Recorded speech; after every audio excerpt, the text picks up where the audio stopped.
I'm super excited about this masterclass tonight, you guys. So I guess I'm just going to talk a little bit here in the beginning about what my journey's been like over the last 6 months. And I think it's important to tell a little bit of this backstory because it is, what brought me to the place that I am right now. It's what inspired me to do this masterclass. And I think it's pretty relevant for all of the stuff that we're going to be talking about and covering tonight. So, I have been, I've worked in the helping professions for over 20 years. And my family business was addiction treatment. So I worked in addiction treatment centers for a long time as a consultant, always on the business side. My mom was a therapist and a counselor. And so she did the therapy and counseling side, and I did business administration, marketing, business development. And worked for several different companies, consulted for several different companies, and ultimately ended up having my own addiction treatment programs, a sober living home, and then an outpatient treatment program. And while, very rewarding in some ways, helping people overcome addictions is powerful work in the world. But it wasn't my sole mission. It wasn't my mission. Certainly, I think it was my mother's, and it was the family business. So it was something I sort of ended up falling into after I had Josiah, who's my oldest son. But it is a big part of my story and my journey because working in addiction treatment and seeing people transform their lives from, some of the deepest, darkest places that people, human beings can be, seeing people lift themselves up out of that darkness and out of those shadows and be able to face those and then re-enter into the world and live successful, productive lives was very inspiring to me. And both of my parents were addicts and alcoholics. And so I grew up in homes that were really riddled with addiction. And it runs very, very heavily in my family. I escaped it, luckily, myself. I like to laugh and say not for lack of trying.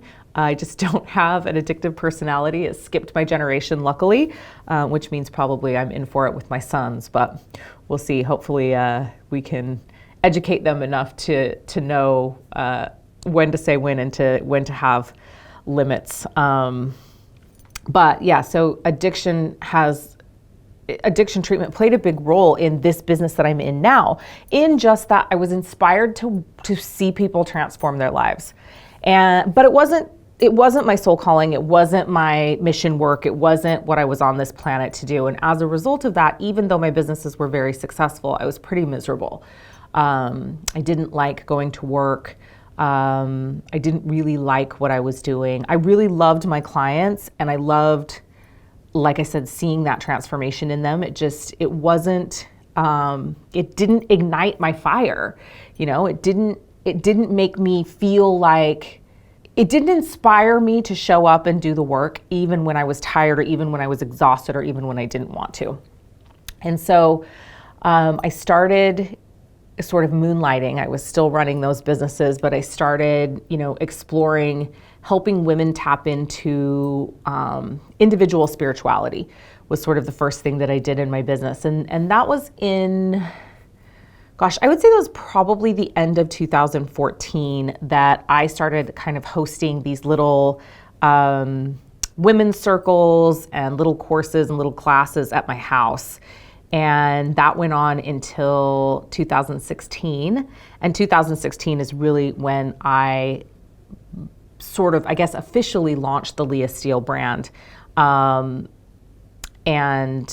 went all in on this business, this coaching business that has now, changed and grown and evolved to what it is right now. And I would say since then, since 2016, I've only had a couple of periods of time where I felt like I was in a funk or I was in a plateau of some kind. I've been very, very blessed in my business because I have been so passionate about following my purpose and my passions and, coming back into radical alignment with what I believe my purpose work is or what I believe my divine mission work is, I think I've avoided a lot of the plateaus and a lot of the, these places where people kind of fall into these funks. I've avoided a lot of that.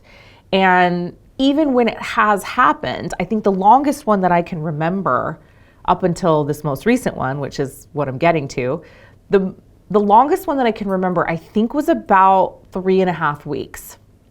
And that was probably I'd say that was sometime in 2019. And what happened on the other side of that was a new program dropping in, sort of a reinvention of my brand and my business, a rejuvenation, a refreshing of the work that I was doing in the world, and a much heavier focus on the wealth alchemy side of my business, which is probably how the majority of you know me from Ouroboros and from Mastering Your Spiritual Money Game and all the wealth alchemy work that I do in the world. Yeah, so that, and during those periods of time, when I would have these little, what I would refer to, I just would call them being in a funk. I would feel like I was in a funk. I'd feel uninspired. I'd feel like nothing was really exciting me that much. I wasn't really driven, wasn't inspired to show up. And that's something for me that has actually come quite easily all along in this business. The discipline and consistency and showing up and doing the work and doing the thing even when I didn't feel like it. These are all the things that you'll hear me say. And that did come quite easily, except for when I was in these periods of where I would have these lulls. But again, didn't happen very often. Well, cut to about 6 months ago. And I really started to feel this, and it didn't start out, I guess it didn't really start out with me feeling like I wasn't inspired. I just started kind of having more of a numbness or a dull feeling around what I was doing. I started being very, very uninspired by Facebook and really all social media, actually. I would scroll and, I think I said even in the lead page for this masterclass, I just was finding myself very, very disheartened with humanity. And, that's a difficult place for me. It's a real catch-22 because I have a deep, deep, deep love for humanity as a whole, and as a race of beings. I have a deep love and a lot of compassion and a deep desire to see us as a species ascend and evolve and grow. And, I really truly believe that we're all here on this planet to achieve divine human and, to achieve infinite potential, right? Which to me, I feel like really is we come here for this experience so we can experience divine and human potential. Whatever the infinite is of that we're able to experience in this lifetime on this planet. That's what I believe that we're here to do. And I've always been really inspired to help humanity get to that place, especially since starting this business. For me, what that's really looked like is I feel like the programming and conditioning that we receive is the place where I can make the greatest impact. So helping people deconstruct financial slavery consciousness, helping people deconstruct programming and conditioning around money, wealth, and abundance, and worthiness and deserving. That really seems to be where I can make my greatest mark. And so that's the place that I focus on for the most part. But there's this other side of me that has a deep disappointment in humanity. And as I can look at the collective and be like, oh, I've got this deep love for the collective. It's really difficult for me with individuals. So I can get very, very frustrated and very irritated with individual beings on this planet. And so that's really where I have to keep myself in check and keep coming back to, what's the greater mission for humanity. But what started happening 6 months ago, I'm pretty sure, is that I just became really disgusted with what has been happening in the world and the idiocy of humanity. I'm sitting here going how are we falling for this stuff over and over and over? And I'm started to feel like it doesn't matter how much deprogramming and breaking down conditioning. And, it doesn't matter how much work I do, because literally it's like, I feel like I do the work, I take one step forward, and then it's like the collective takes 3 steps back. So I started getting frustrated, and I know that that was a big part of what was happening. But it wasn't fast. Like this funk that I fell into, I don't really want to call it a funk. Like I feel like it just was sort of what it ended up being was a reset, certainly. But it was maybe a retreat is a better word. I think what I ended up doing was retreating because of my frustration, because of being disheartened, because of being, just kind of overall annoyed with the trajectory that humanity was taking, and feeling like I actually wasn't making that big of a difference anymore. I started retreating, and I stopped showing up the way that I have showed up in this business since 2016. And it maybe didn't appear that way to you guys, because I have this incredible team that takes all my content and repurposes it. And so it probably looked and felt like I was in all the places all the time, but really I wasn't. And I wasn't really doing live streams. And, of course I was still showing up in my paid containers and delivering my paid program content. And, was still really excited by that work that I was doing, but it was like new stuff just wasn't coming to me. And in fact, it's super interesting because and I think now I'm actually ready to bring this program to the world, but I got this incredible download about this program, Caduceus, and I kept trying to put it out in the world. And I was like, there was this part of me that deep down was just like, I'm not giving this to the collective. They're going to waste it. They're not going to even actually take this work and enable it to do what it needs to do. I'm such a strong believer in that when we come together, even tonight on this masterclass, when we come together with a collective vision of, all of us reigniting our soul fire, all of us stepping into, more expanded states of passion, that when we do that, we actually create this incredible, incredible ripple out into the world. And then I've always been this believer, and if you've worked with me privately, I'm always talking about this. It's not your job to know how big the ripple is, right? It's just your job to show up, because we always create a much bigger ripple than we even know we're going to. But with this program, Caduceus, it was so big, and I was like, I am not giving this to humanity right now. I was really shitty about it. I was like, no. Fuck that. I'm not giving it to them, because they're not going to do what they need to do with it. And then the ripple's not going to be the type of ripple that I want it to be. So I really just was like, yeah, I had the shits with humanity. That's basically that's the best way that I can say it. And I just retreated, and I observed, and I watched, and I did launch some programs, and I did, ran another round of Ouroboros, and I learned a lot about myself over the last 6 months. Some of the things that we're going to be talking about tonight. But it was a retreat. It was a massive, massive retreat. And so one of the things that we're going to be talking about tonight is this new energy that's coming in, planetary energy that's coming in. And, all while this was happening and this was going on, we had this Jupiter in Pisces energy happening on the planet. And Jupiter in Pisces energy, is very much about the collective. It's the collective energy. And for me, and Jupiter's the planet of expansion, right? So really during that Jupiter and Pisces energy, we could have, as a collective, just grown and expanded, and there could have been a really incredible wave of evolution that happened. But I believe because of what we've been experiencing the last 2 years with the pandemic and everything that's been going on, all the control and manipulation that's been happening to the collective, that Jupiter and Pisces energy, I think, just ended up feeling like muddy, murky, shitty soup to anyone that's energetically tapped in to the collective consciousness. And so I think that, that certainly did not help my feeling disheartened and frustrated with humanity, just really being entrenched in that very heavy murky energy of the collective, really heavily influenced by that astrological transit. Yeah, but some things that happened for me were, it was a reset, certainly. It was a reevaluation of everything in my life, every single thing in my life.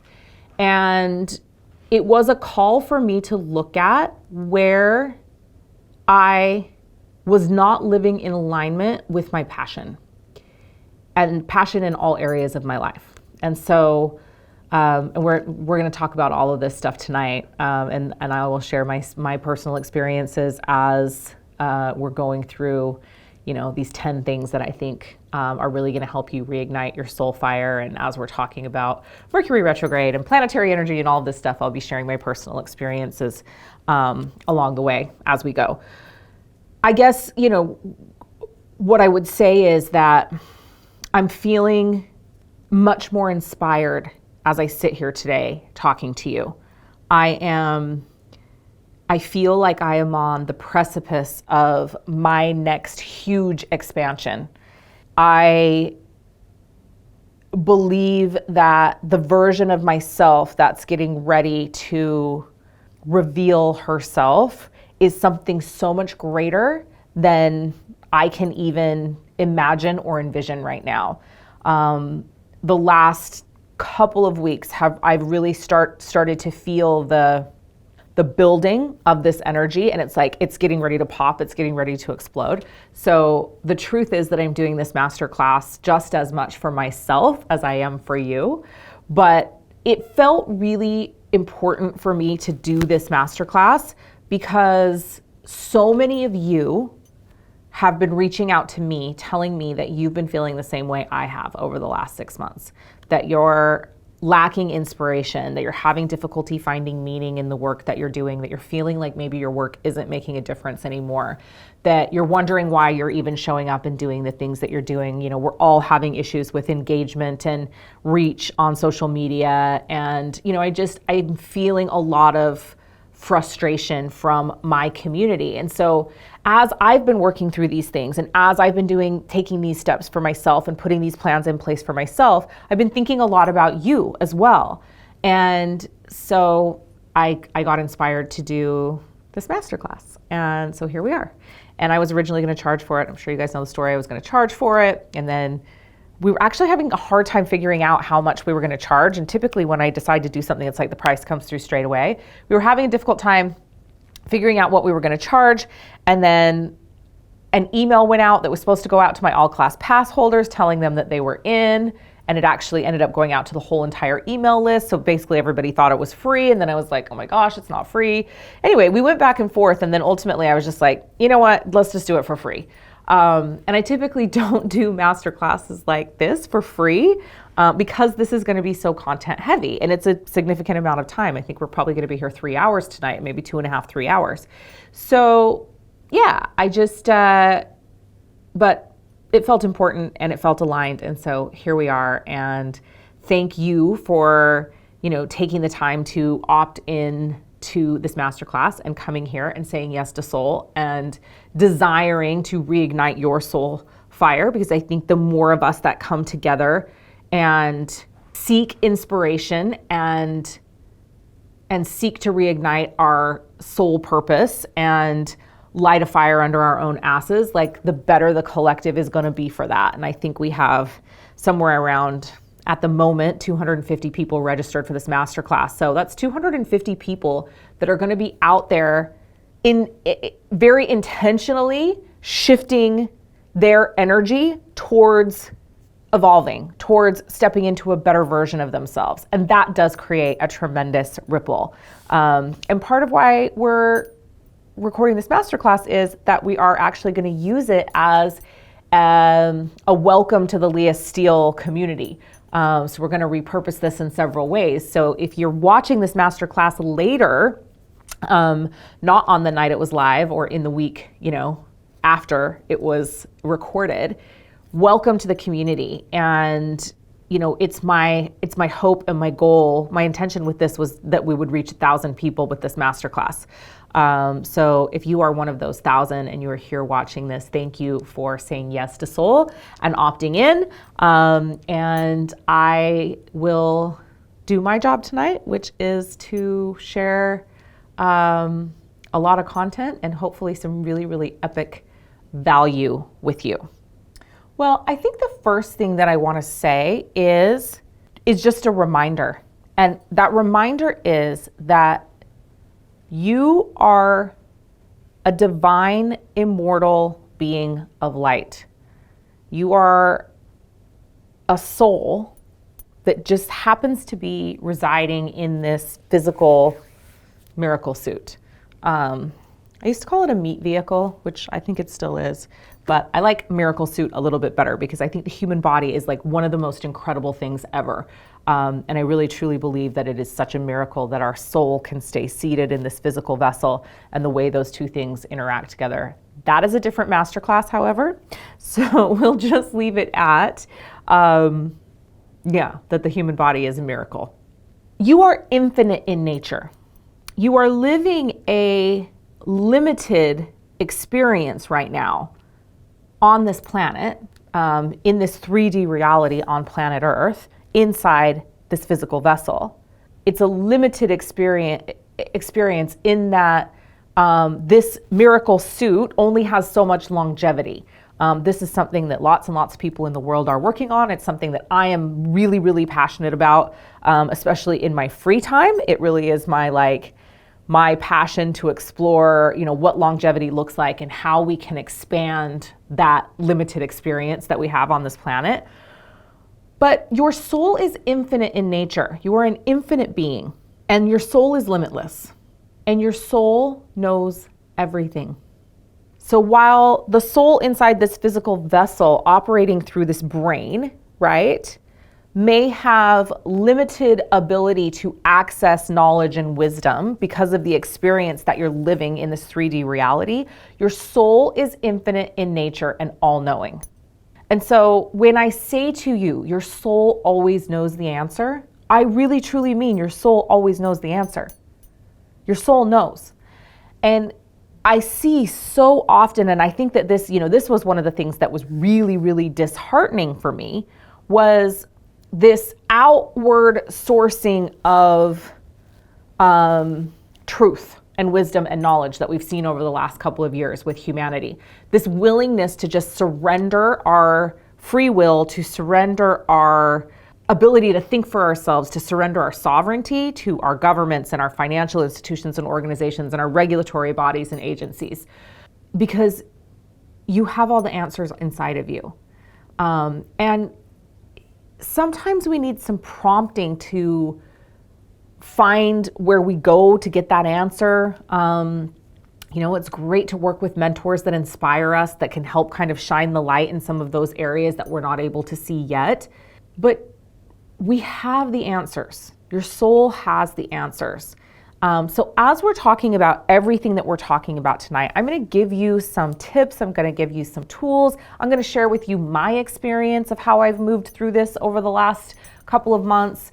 But ultimately, this is your journey. And what I would ask that you do is that you take this information that I'm going to give you tonight, but that you really make it your own. That you use the parts that feel really, really aligned for you, and you onboard those and you take those into your life and you begin actioning them. And the things that, are like, oh, I kind of like that, but I feel like maybe it would be better for me if I switched this part and did that. Please do that. And if there's stuff where you're like, she's up in the night and I do not want to do that, leave that, right? Take what serves you, leave the rest. But no matter what, make this your own. And no matter what, don't allow me to just dictate what you're going to do. You are the most powerful creator in your reality. You are the master of your universe. Your soul knows everything it already needs to know to help you on this journey, to help you through your ascension process, to help you evolve as a being on this planet. So this masterclass is really just designed to be inspiration. And so I hope you leave this time we're spending together tonight inspired. So I just kind of wanted to say that because I feel like it's really important that, you not be listening to me and think I'm going to give you like some magic pill to radically transform your life.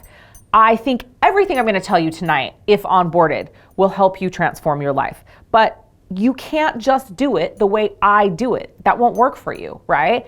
You can't just carbon copy me in my life. First of all, I don't think anyone would actually probably like to live my life besides me. It becomes more and more apparent that I'm a little bit of a freak of nature. Most people think how I live and how I operate and the way I do things is a little bit strange.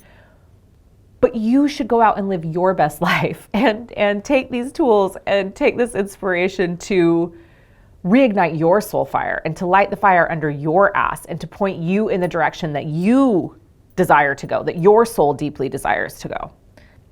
But the last few years have been, just filled with a lot of control, a lot of manipulation. I think if you have any type of concern or care about humanity and the collective, I just think that it would be really difficult to not be frustrated, to not be disheartened by what's been happening, and to not have given up a little hope in our ability as a species to evolve. It's been disheartening. So if you're feeling that way, if you're still feeling that way, I'm still feeling that way a little bit, honestly. I'm coming out of it, but I am feeling that way. So just know that obviously, just from the comments here tonight, there's a lot of other people that are feeling the same way. So I think that one of the most important things that we can be doing on a daily basis, and for me, it's really interesting because I work with energy so much. So I'm an emotional clearing practitioner. I co-founded with my friend Michelle Patrick, incredible emotional clearing modality called emotional resonance clearing. I literally am working with energy all day, every day. And I like to feel like I have really good energetic boundaries in place, especially when it comes to taking on other people's energy. I am, like I said, a 5/1 in human design, a projector. I have only two defined centers, my throat and my spleen. Everything else is wide open or undefined. And so it really is quite easy for me to take on energy from others. But I have practiced and done so much spiritual hygiene and energy work over the years that, for the most part, it's like I don't even have to be conscious about protecting my energy. It just is. I also have a pretty strong spiritual team around me, including a really powerful lineage of ancestors. I had an incredible reading by one of my clients this week, and she was like, you just have so many people around you. Like, you have so many people on your spiritual team. And she's like, and then she also said I had so many animals. But yeah, so, energy protection is not necessarily something that I'm doing a lot anymore because I've done so much of it and I have really good energetic boundaries in place. But one of the things that I realized as I was trying to find myself again through this sludge and muck that I've been wading through over the last 6 months, I realized that I was waiting in this collective energy, that I had taken on some of this heaviness of the collective. And so I ended up having to go back to rigorous discipline in practicing that spiritual hygiene, the actual disconnecting of my energy from the collective energy. And I think I would imagine that many of you that are watching this masterclass have worked with a lot of energy or have done a lot of energy work or have had a lot of energy work done to you. And many of you are practitioners, just as I'm looking through the list of people. And this is something I think that we forget and we take it for granted. This has made a huge difference for me. This daily practice, sometimes 2 times a day, depending on how I'm feeling, of disconnecting from the collective energy. Really, one of the things that I do, because I'm super passionate. I've mentioned it 3 times now, so I'm sure you can assume that I'm very passionate about human design. One of the things for me is like scanning, doing body scans, energetic body scans on myself and any of my open or undefined centers very consciously discharging energy that's not mine from those centers. And chakra clearing and aura clearing and, different energy ley lines and grid lines that are in my body, my Merkaba field, my blue diamond fields. So I have done a lot of energy work in my life. And so going through a daily process of disconnecting from that collective energy has done a lot to shift things for me. And I just, recognize and realize right now that the heaviness in the collective, that it is so powerful, that collective energy. It is so intense, that collective energy right now, that even those of us that are very practiced in managing our own energy and the energy of others, even those that are working day to day in energy environments with clients and we've established really good energetic boundaries, that stuff is actually affecting us. Like, I don't care if you're Gandhi or Jesus Christ, like the energy in the collective right now is affecting everyone. So this would be the thing that I would say, if you took nothing else away from this masterclass tonight, this going back to basics, going back to separating what energy is yours from what energy is the collective or what energy is others. If you just did that on a daily basis, I think that you would begin to be able to it would be easier for you to access inspiration. It would be easier for you to feel good about the work that you're meant to be doing in the world. Because I think that just the heaviness of the collective has been seeping in. And so I can't stress enough how important I believe that disconnecting from collective energy is.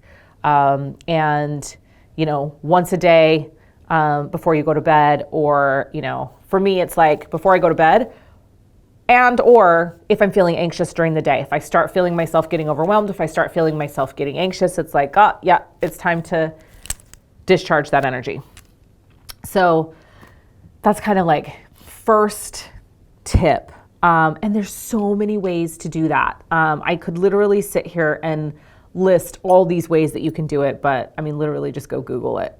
There's so many ways to do this. And if you're watching this and you're just like, I really just don't know how to do this, Leah, reach out to me.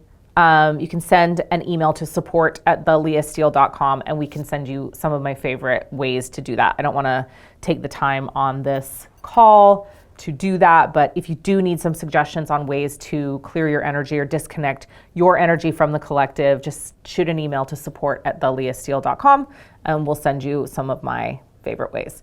But there is no right or wrong way to do this. It's just really the point of doing it, right? Let's talk about this energy that's coming in right now. As I mentioned, we are getting ready to transition in today. It's actually today. Wow. It's today here. Tomorrow, if you're in, it's kind of here, it's kind of there, but the 10th of May is when Jupiter enters Aries. For me, if I had to encapsulate what I think this energy is in one word and what I believe that we're going to be experiencing from now, May 10th, to October 27th or 28th, depending on where you live in the world. So May 10th to October 22nd, 28th, you've got a good chunk of time in this energy to take advantage of this. But if I had to encapsulate this in one word, it would be emergence, like the emerging, right? And I really do feel like there's been a lot of this retreat energy. It's been a reset. For me, it was a reevaluation of my whole entire life over the last 6 months.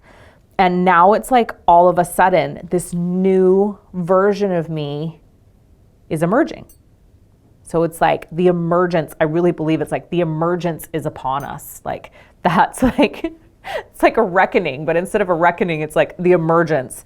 And I really do believe that what we're gonna see is this beautiful emergence of all of these incredible people that are here to help and heal the planet and the world right now. I feel like we've all had a little bit of a retreat. We've all had a little bit of a reevaluation. Many of us have been, filled with doubt and concern and confusion. But I really feel like the beauty of this energy, the beauty that this energy is bringing is this emergence energy, but it's also going to push us out. It's going to push us out of this retreated place that we've been existing in. This energy is about pioneering things. It's, Aries energy is the energy of the individual first and foremost. So we're moving out of collective energy and back out of this Piscean kind of collective energy into individual energy.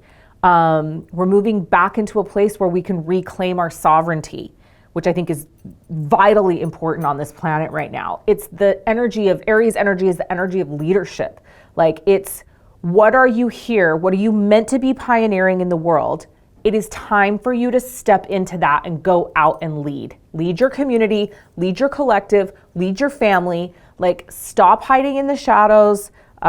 Step out of this like very murky energy and into the role that you were always meant to play. And it is this Jupiter in Aries energy is very much energy of taking risks. And I feel like we've been in this like being very, very cautious, very, very careful energy for a while, a long while. But that's over now. So it's time to take risks. The only caveat I'm going to give you in this is not during Mercury retrograde, which we're going to talk about in a minute.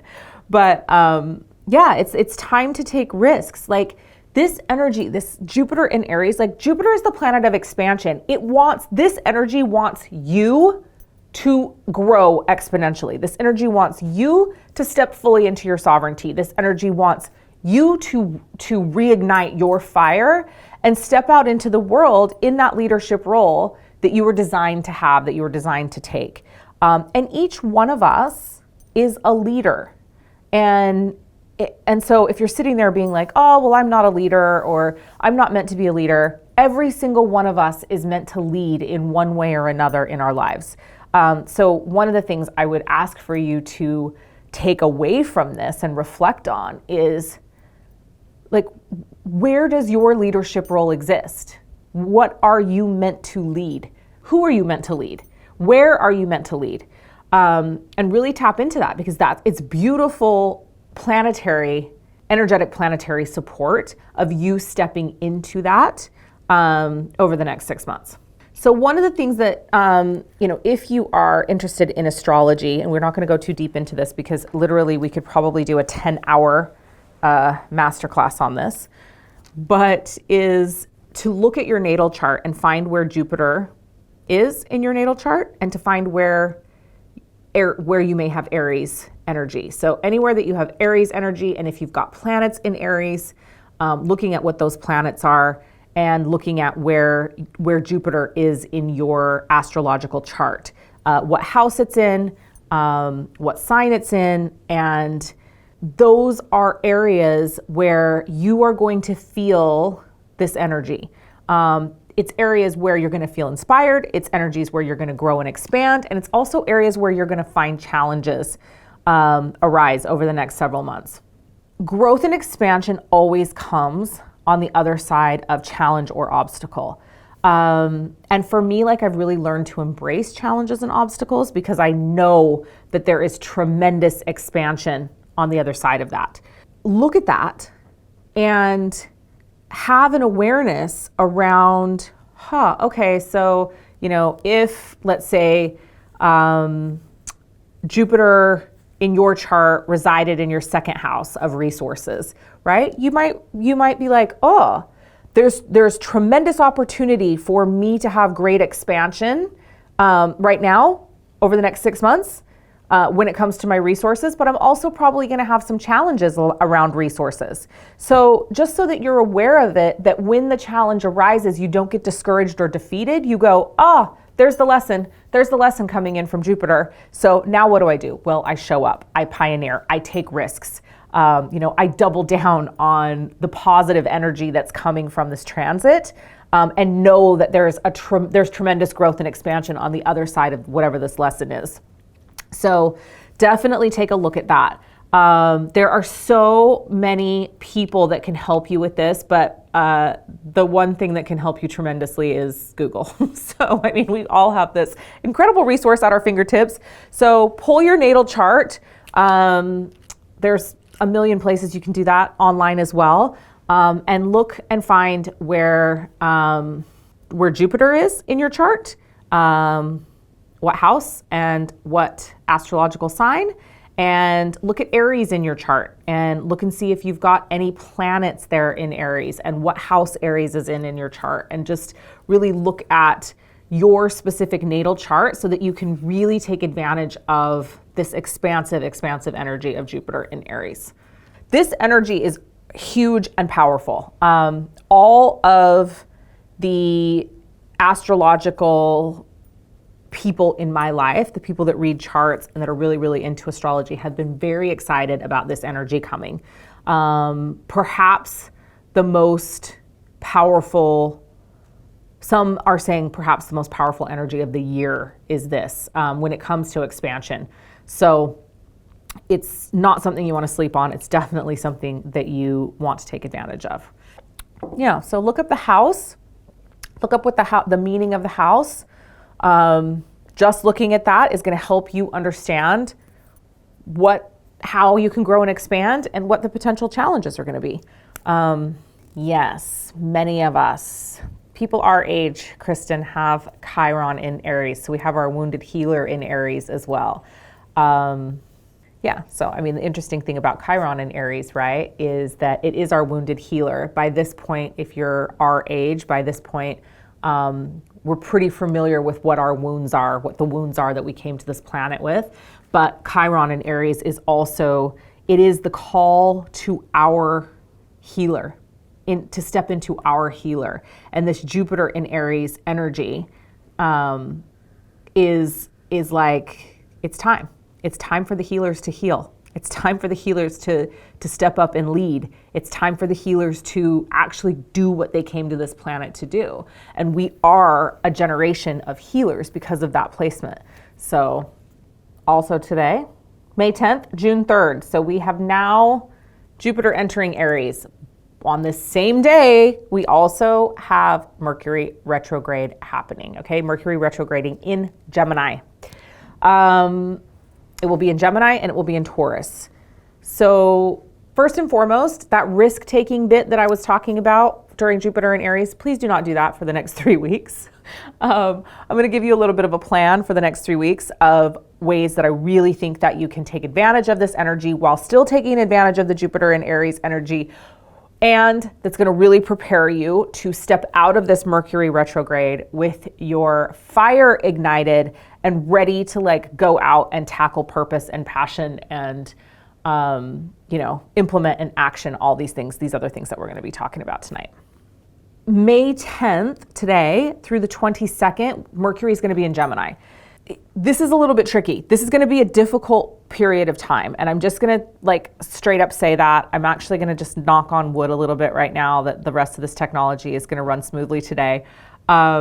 Because Gemini rules communication. And as you know, Gemini is all about communication. As you know, Mercury retrograde, Mercury also about communication. So these days that we have here, May 10th to the 22nd, just expect communication failures, expect issues, expect that if it's a way that you communicate, whether it's your telephone, whether it's your computer, that things are going to be glitchy. Give yourself a little bit of extra time if you have a Zoom call. I'm literally just saying this for myself. Give yourself a little bit of extra time if you have a Zoom call. Make sure that, it's just and I've already been seeing this with clients, even in the pre-shadow period, it's we get on, the client's audio doesn't work on their Zoom and we can't figure out what's going on.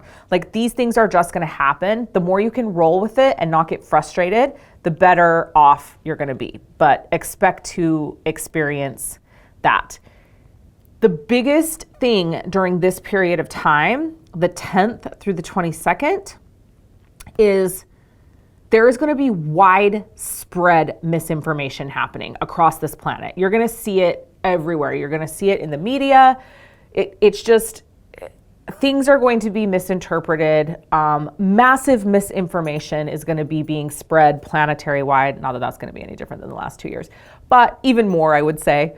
So it's really, really important that when you are communicating, you are saying what you mean and you are meaning what you say, and that you are being very, very clear and concise in your communication. Written communication, spoken communication, there's going to be a lot of misunderstandings. So cut people some slack as well. When miscommunications are happening, cut people some slack. People are going to misinterpret you. You're going to misinterpret other people. It's a really great time to like recapitulate to people what they're saying to you so that you make sure that you understand what they're saying. So it's like they're saying something to you and you're literally saying, okay, what I heard you say was this. Is that correct? Especially when it comes to business dealings. It goes without saying, like, we don't sign contracts during Mercury retrograde. So definitely wait until after June 3rd to sign any contracts. But it's just, remember that this communication piece, particularly the 10th of May through the 22nd, is going to be a big deal.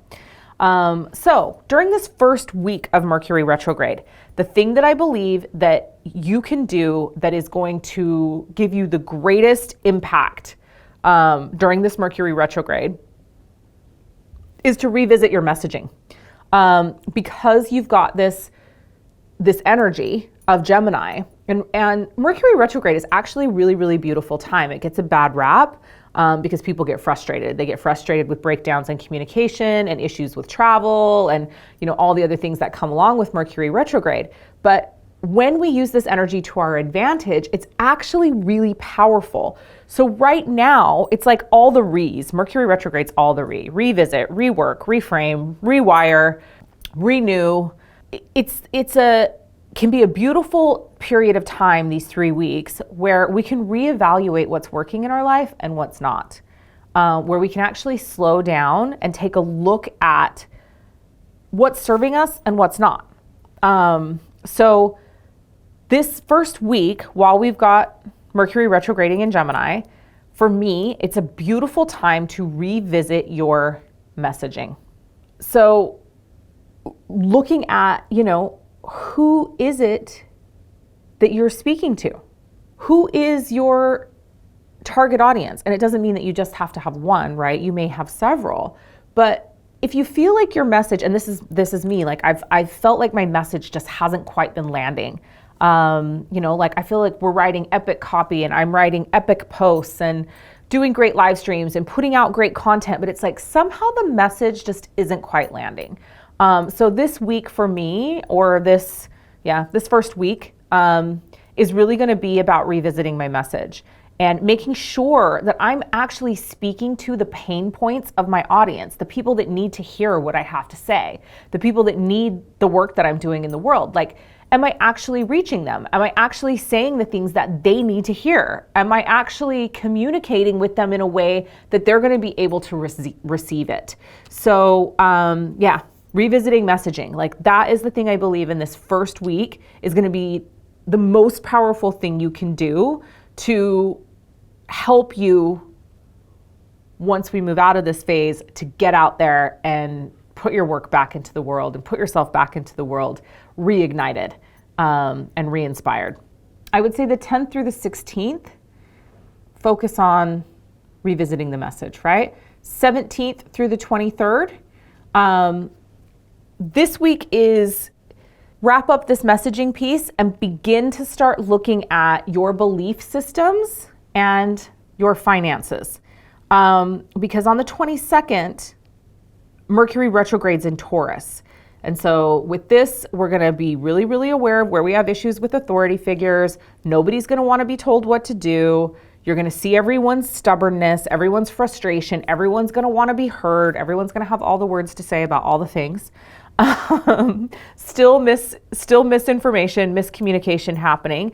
But this week is a really powerful time to look at your belief systems, in particular your belief systems around finances. This is my arena and my area, so I'm super excited about this.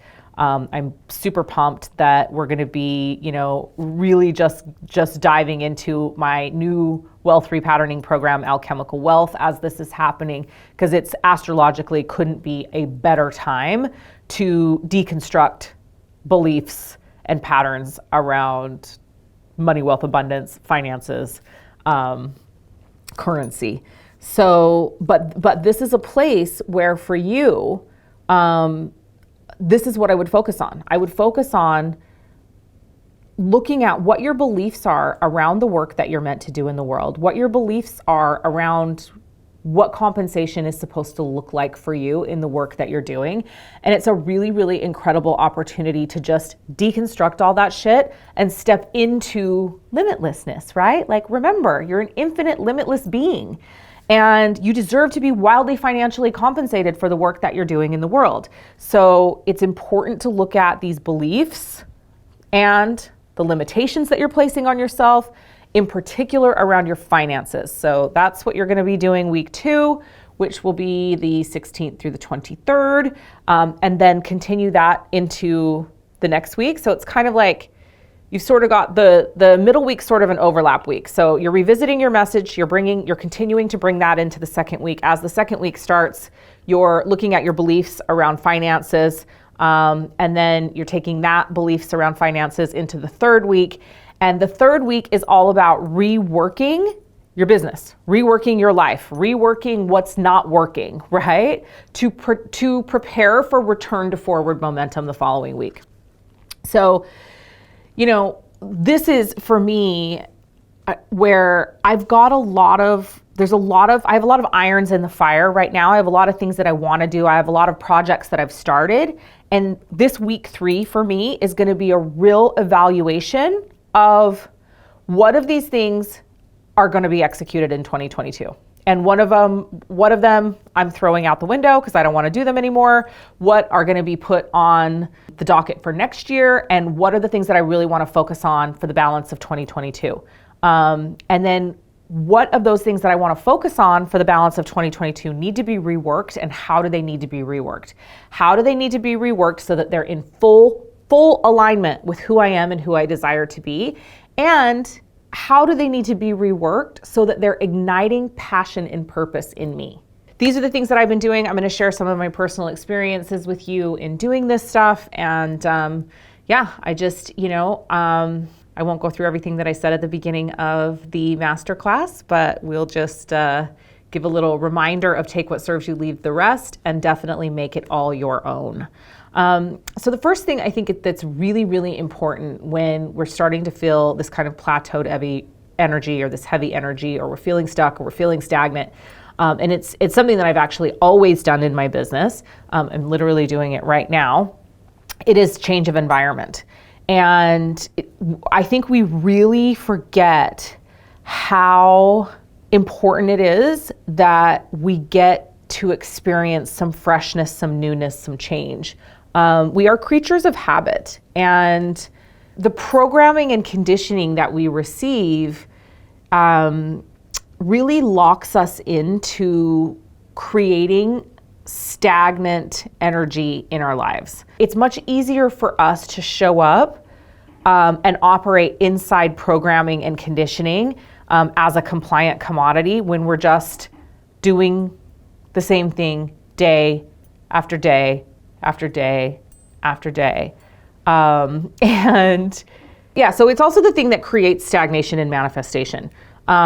This is the place where we have difficulty transforming ideas into action because the soil that we're cultivating is dry.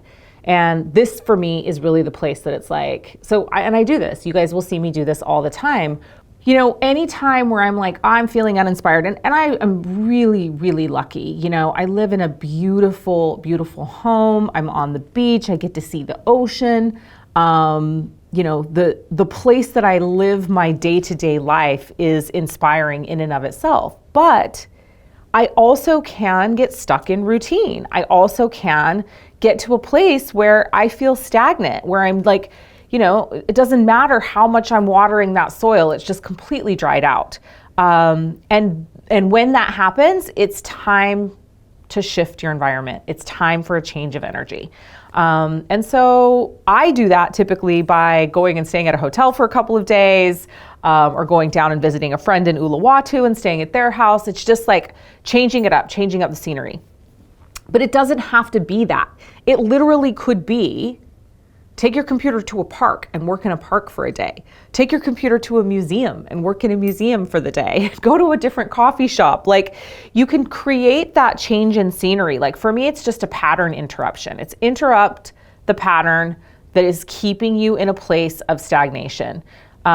Give yourself fresh energy. So it doesn't need to require a lot of financial investment on your part to do that, but get creative about changing scenery and changing environment. That in and of itself can stoke those fires, reignite those flames. And it can move us out of that place of stagnation really, really relatively quickly. This has been, one of my secrets of my business and tricks in my business for a really long time. I always make more money when I go on a trip. And the other thing is that I've conditioned myself to believe this, right? I'm like, when I go stay in a hotel or I go on vacation, I make money. Everyone outside of us externally is trying to program us every second of every day. We can also program ourselves. This is bonus. I didn't even have this written down. We can also program ourselves, right? And so for me, I program myself with things like every time I journal, I make money. Every time I go on vacation, I make money. Every time I go stay at a 5-star hotel, I make money. And I also have imprinted and patterned a belief in myself that when I change my environment, I release stagnation. When I change my environment and I give myself a change of scenery, I get inspired, I get motivated. So you can do the same for yourself. So just remember, we need to be able to cultivate our soil. And when we're existing in states of stagnation, then our soil's dry. And dry soil, when it's dry all the way through, it needs to be watered. So change the scenery, change of environment, go out, get some inspiration. The next thing is expanding your why. And this is the thing right now that I am working on the most. This is the thing that it's really my theme for myself for the month of May, is to get really, really clear on this. Because one of the things that I realized was I'd stopped expanding my why. My why has always been changing and growing, evolving and expanding. And for the last, I'd say about 1.5 to 2 years, my why had kind of stopped growing and stopped expanding. So I guess the thing that I would tell you that I believe is that if you're lacking inspiration and motivation, it's because your why isn't big enough. You've outgrown your why. And I definitely have outgrown my why. And so I've been working on this. And in addition to this, expanding my why, I'm also working right now on getting really, really clear on who this next version of me, Leah 20.0, I think we decided it was, wants to serve. Who is the person? Who's the person or the people that this next version of me wants to serve? It is something so much bigger than what I'm doing right now. The why is so much bigger. The people that I'm serving it's a totally different audience. And obviously I'm still going to do this stuff because I love it and I'm passionate, but there is a next level version of me that desires to probably serve the next level version of you, truthfully. But so this is really my theme right now. So expanding my why and getting clarity on who this next level version of me desires to serve. And the next part is about accessing flow state. So, and it's easy to just say that, right? Well, we need to access flow states. We need to put ourselves in the mental capacity to access flow states. We need to put ourselves into energetic alignment with accessing flow states. We need to, change our environment so that we can access flow states. Flow states are about alignment, essentially. It's about coming into alignment with the work that you're meant to do in the world, your why, the people you're meant to serve. But more than anything, accessing flow states is about discipline. And this is another place where over the last 6 months, I had really fallen off. I was not being disciplined in being really, really accountable to myself for the commitments I was making to myself around my personal practices. And not even just personal practices, but business activities. So fluidity, and this, it sounds counterintuitive, but fluidity comes from discipline.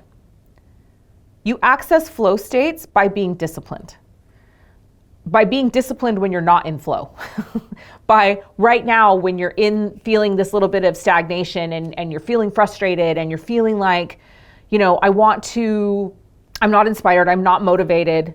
And that's hard. It's hard to show up and do work when you're not inspired and you're not motivated. It's hard to show up and do the things that you know that you need to do when you're not feeling inspired to. But it's the most important time for us to show up and do the things. And this is the place where I really fell off. And it was a big, big reminder for me of how important it is to just keep being consistent and keep showing up and keep doing the work. And that I actually access fluidity through and flow states through my discipline, and through consistency and through showing up even when I don't want to.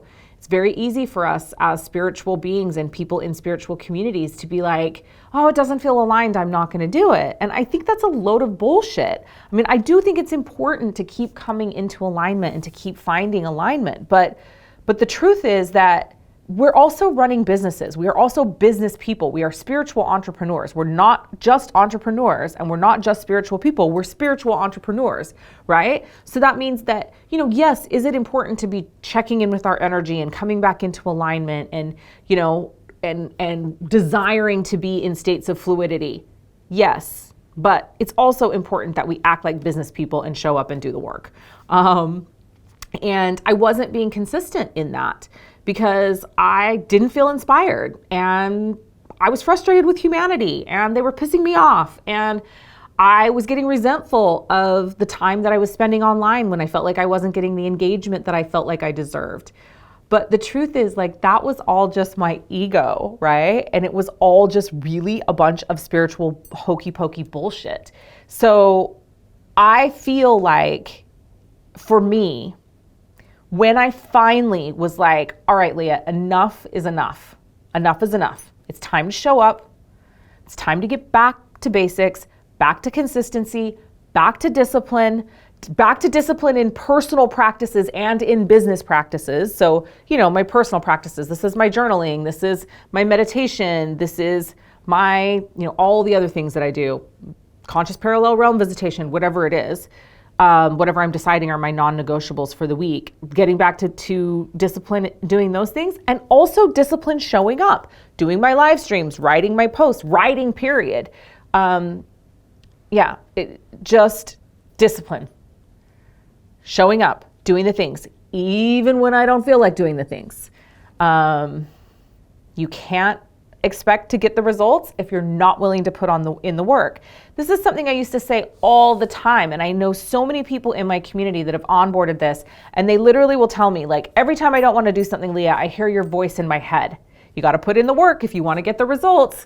And I had stopped doing it to myself, right? And it's part of why this period of stagnation, this period of frustration lasted so long for me this time, because I stopped doing that. Sometimes we get frustrated because we don't see immediate results from these disciplined actions that we're taking every day. But you have to remember the law of compounding. Even little steps that you're taking every single day, they compound. So you're going to be so much further a week from now than you were just after today. And then you're going to be so much further the week after that, and the week after that, and the week after that, because all of these little actions are going to compound into something so much bigger. But the same is true, there is reverse compounding as well, unfortunately. So the same is true when you don't act, when you don't take action. That compounds as well. And then the next thing you know, you're in a funk, or you're in a plateau, or you're in a period of stagnancy because you stop showing up, and that also compounds.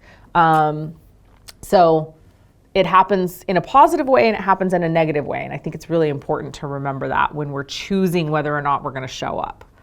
Okay, so I want to stay on personal practices for a minute, because this is something that I think is really, really important. I do believe that when we're feeling uninspired and we're not feeling motivated, it's really, really important for us to switch up our personal practices. Because I guess what I'll say about this is that It's very easy to begin just going through the motions when it comes to your personal practices, where it's like, oh, I know I'm supposed to meditate, so I'm going to meditate, and I'm just going to meditate 10 minutes, an hour, whatever it is. I'm going to do a Joe Dispenza meditation, or I'm going to do, some kind of other meditation, or I'm going to do a mantra, or I'm going to journal, or I'm going to, whatever these other commitments that you've made to yourself around your personal practices, to begin just going through the motions. It's pointless. If you are just doing the things without passion and purpose behind them, you might as well not be doing them. And if that's the case, if you're in a place where you feel like you're feeling that uninspired by your personal practices, I would literally stop doing everything for a week, take a break, and then come back. But this is another way that I think that we really can reignite that fire, is by switching up our personal practices, literally going in search of the fire. So stop just going through the motions. Decide, maybe it's like, instead of your 30 minutes at the gym or your hour and a half that you're spending at the gym or whatever it is, now you're like, no, I need to get out in nature. I need to be going on a walk. I need to be going to the mountains. I need to be going to the beach, like whatever it is, switch those things up. If journaling has gotten to the point where you're not seeing results and you're feeling resentful and it's boring, do something else. Do something else. If you're tired of meditating, start doing a mantra. If you're tired of doing mantras, start meditating. Do a different type of meditation. Try a walking meditation. Switch up the time that you're doing your meditation. Just switch up those personal practices. Because I really, truly believe that, that can also create stagnation. And the other piece of it is that when you just move into autopilot, it's just uninspiring and it's kind of pointless. You might be getting a little bit of benefit from it. And yeah, are you showing up for the discipline of it? Yes. And good on you if you're doing that from the discipline perspective.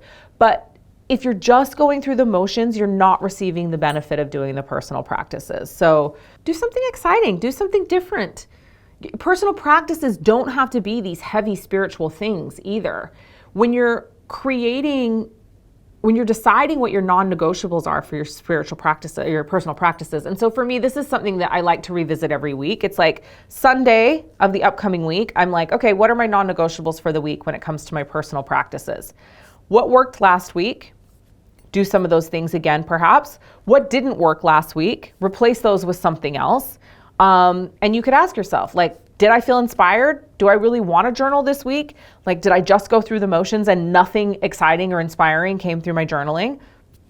Switch it up. Decide what would really excite you to do.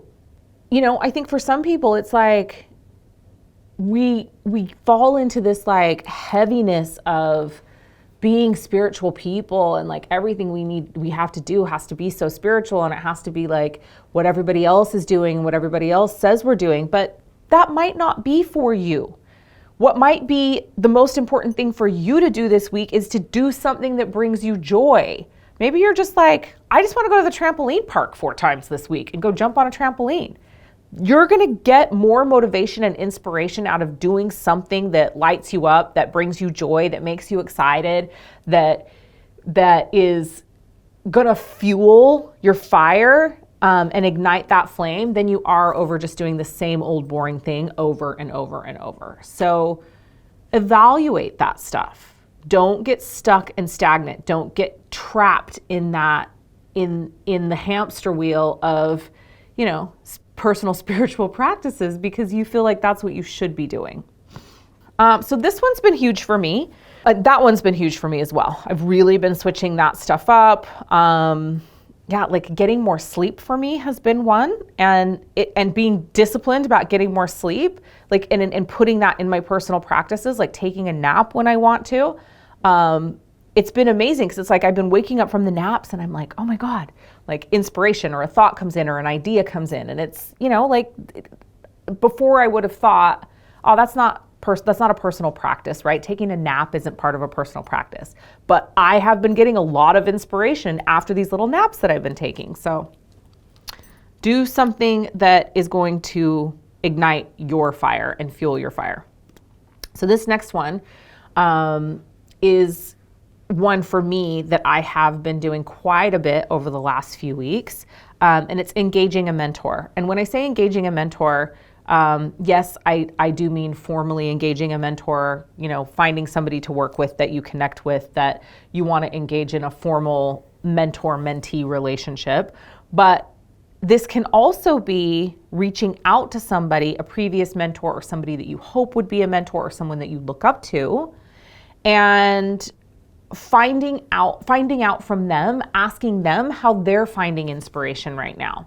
This has been so powerful for me over the last couple of weeks because I've been reaching out to former mentors of mine and other people that I admire and inspire me in the online space, and just asking them questions, just being like, hey, where are you getting inspiration from right now? What are the things that you're doing in your life to inspire you? Have you been feeling some of this stagnation? Have you been feeling, a little bit of lack of inspiration? And if you have, or in the past, if you have, what have you done to get yourself out of those places? And it's been really inspiring. Like, a couple of people that I've been speaking with lately are Dane Thomas and Katrina Ruth. Like, these are two of the people just in the last week that I've spoken to, and people that I really look up to, that I respect. I respect the work that they do in the online space. And those conversations, like stepping into those conversations and having those conversations, massive inspiration. And it's so interesting. I guess I had the conversation now, it's been 2 weeks with Dane, but he and I have had this ongoing dialogue, and it's just been so inspiring. And I'm like, it's like in the heart of the conversation, am I having some aha moments? Yeah, but the aha moments are actually coming a week later or 10 days later as I'm reviewing and evaluating the conversation that we had, and then kind of seeing how those things are playing out in my day-to-day life. So, and this I think can be a mentor, but it also could just be a colleague. It could be a friend. It could be, I think it's important to reach out to people that, one, you respect their opinion. It's pretty useless to get this kind of information from people that you don't have a lot of respect for, but you respect their opinion. There's somebody that you look up to, somebody that has something that you want or desire in your life.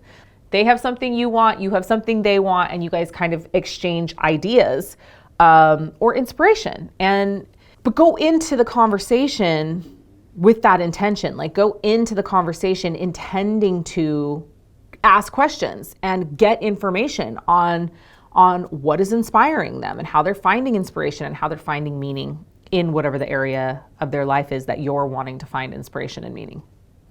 There's something to be said for the element of fire. And it creates this incredible flame that can ignite our passions and our purpose. But it also requires that we be willing to transform.